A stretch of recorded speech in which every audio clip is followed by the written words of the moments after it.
All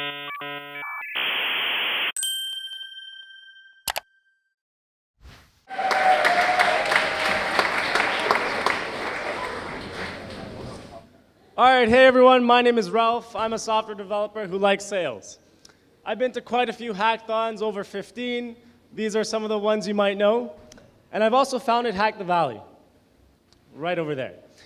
So what I'm talking about today is Sales 404, how to reduce your costs by 37%. Could vary for you guys, could be 50%, could be even 80%, who knows. But basically we have a motto at Hack the Valley and it's called pushing it just a little bit. We want to see how low we can get our food costs and what strategies we can share with you. So today we have strategies and we have experience that we'd like to share. This is the first tip. There's 4 prices in the pricing model strategy. So if you've ever accepted a catering order where you just took the item price, raise your hand. Oh, that's really bad. I was expecting no hands. If you've ever taken a catering order where you've had the catering price, raise your hand. Okay, that's good.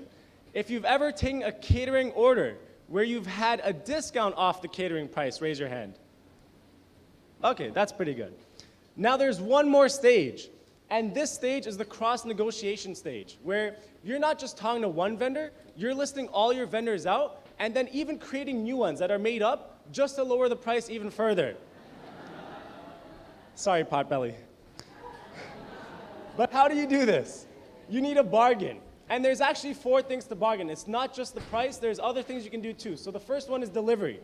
Some vendors will say, oh, we never do free delivery. It's lies, they always do free delivery. You just have to push them a little more. Second, extras. You can get free napkins, free plates, free cutlery. I mean, we did one catering order with Pizza, we had enough napkins for the next 5 meals. It's great.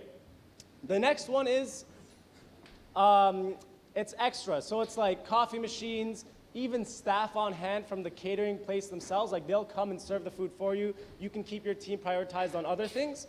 And lastly, this one I never see being done, but it's actually really good.